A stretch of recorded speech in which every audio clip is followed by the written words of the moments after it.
Why does it feel like everyone else's life is an open world while yours is stuck on a fixed path you didn't choose?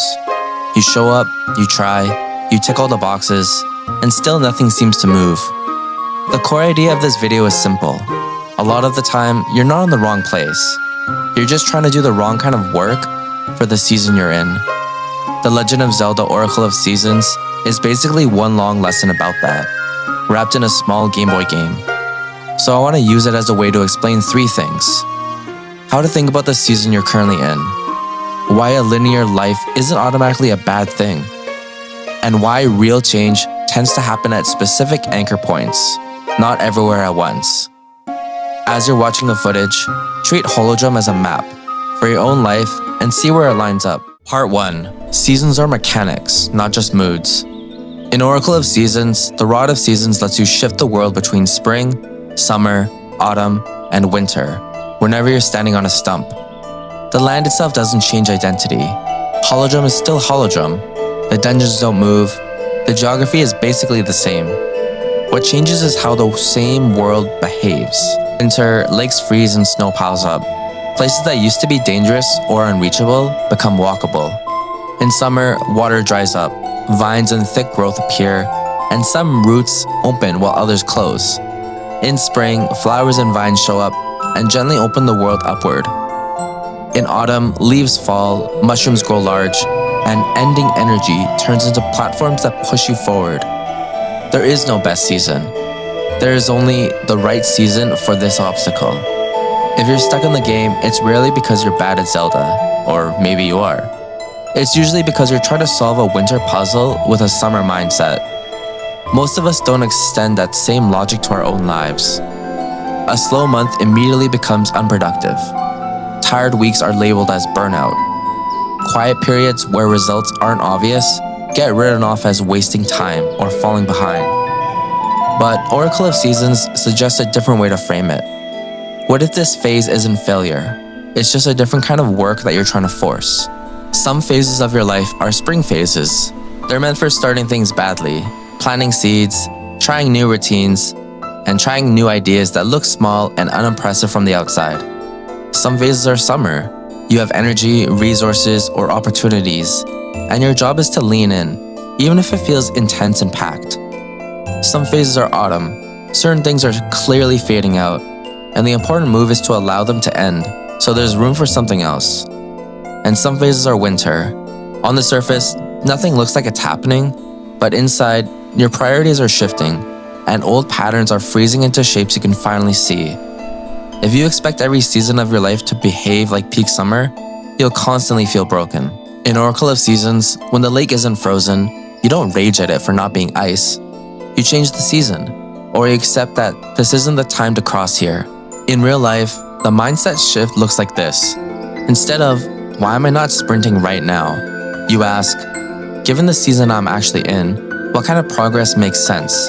That question is more honest and quietly a lot kinder. Part 2. A linear story can still matter. The other big thing Oracle of Seasons shows you is how a structured journey actually works. Compared to the newer open-world Zelda games, this one is much more defined. You don't just run to whatever mountain looks cool. You don't walk into the final boss room 10 minutes after starting. You move in chapters. Dungeon 1 leads into Dungeon 2, then 3, then 4. Each dungeon gives you an item that unlocks the next part of the map. The world assumes roughly where you are in the story, so it knows what you're ready to handle. And we live in a time where life is constantly sold like a giant open map. You're supposed to reinvent yourself on command, switch paths whenever you want, travel anywhere, start anything, as if there's no real sequence to any of it. So when your life has structures and limits, it's very easy to feel like you're stuck in an old game. Same job, same city, same responsibilities, same routine. It feels like everyone else is playing some huge open world adventure and you're still in a small scripted cartridge. But Oracle of Seasons offers a softer interpretation of that feeling. A linear stretch doesn't mean your story is meaningless. It means you're in a chapter that has a specific purpose. In a structured game, that structure lets the designers pace growth. They can give you enemies that are just enough of a challenge. They can hand you items when you're ready to understand them. They can set up payoffs hours in advance. Real life is obviously more chaotic, but the idea still helps. You might be in a period right now that looks incredibly dull from the outside. Same commute, same tasks, same schedule. It's tempting to label that as a dead period, as if nothing valuable can come from it. Seen through the Oracle of Seasons lens, this can just easily be a mid-game dungeon. Nothing glamorous, but important. This is where you quietly level up skills, get used to consistency, build tolerance for boredom, and find out what you actually care about when every day isn't new and exciting. If you expect every year of your life to feel like free diving into unexplored territory, then any structured chapter will feel like punishment. But if you allow some years to be more like Oracle of Seasons than some endless sandbox, they become arcs instead of dead space. You don't need to unlock every area of your life at once. You need to work with the part of the map that's in front of you, because that's where the current chapter is actually teaching you something. Part 3. Change needs somewhere to stand. One small mechanic in Oracle of Seasons that's easy to overlook, but it carries a lot of weight once you notice it. You can't change the season everywhere. You have to stand on a stump. Those tree stumps are fixed anchor points in the world. When you stand on one and raise the Rod of Seasons, everything shifts. Lakes freeze or thaw, plants grow or vanish, the colors of the world change. If you're not on a stump, swinging the rod does nothing. Most of us try to change our lives in the exact opposite way. We decide in a random moment that everything is going to be different now. New habits, new mindset, new lifestyle, all at once. We make that decision in the middle of noise, with no stable point to return to. For a few days, we brute force it with raw motivation. Then the old patterns slowly slide back in. The environment hasn't changed. The triggers are still there. The schedule is the same. It feels like the world is pulling you back into your old season. The stump mechanic suggests something much more grounded. If you want a real shift, you probably need your own anchors. In everyday life, that can look like a regular time and place where you step out of autopilot, a short evening review where you actually look at how you spent the day, a weekly walk where you leave your phone at home and let your thoughts catch up, a consistent spot where you work on one specific project and nothing else.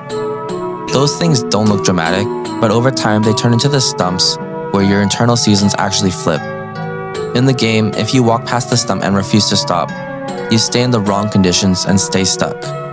In life, if you run past every opportunity to pause and reset, you keep trying to solve new problems with an old state of mind. Change isn't just about wanting a different life. It's about giving that desire somewhere specific to stand. Oracle of Seasons is a small, structured Zelda on old hardware, but the ideas inside it are surprisingly practical. It treats seasons as different types of progress, instead of ranking them as good or bad. It treats a linear journey as something that still carries growth and meaning. It treats change as something that happens from stable points, not from scattered bursts of willpower. And if you let that sink in, a few things shift in how you see yourself. You can be in a slower, quieter phase without immediately deciding that your life is over. You can be in a structured chapter without assuming you failed to unlock the real adventure. You can stop trying to flip everything overnight and instead build a couple of solid stumps where your direction can actually change. Before you judge where you are, try asking yourself 3 simple questions. What season does my life honestly feel like right now? Given that season, what kind of progress actually makes sense, instead of the kind I wish I was making? Where are my anchor points? And do I need to strengthen them before I ask for a different season? Because you're gonna be having messy days and confusing chapters, and that doesn't magically go away. But once you start seeing life through this lens, it's a lot harder to call every winter a failure, or every linear stretch a waste. It starts to look less like nothing is happening, and more like, this is the kind of chapter I'm in, and this is the kind of growth that belongs here.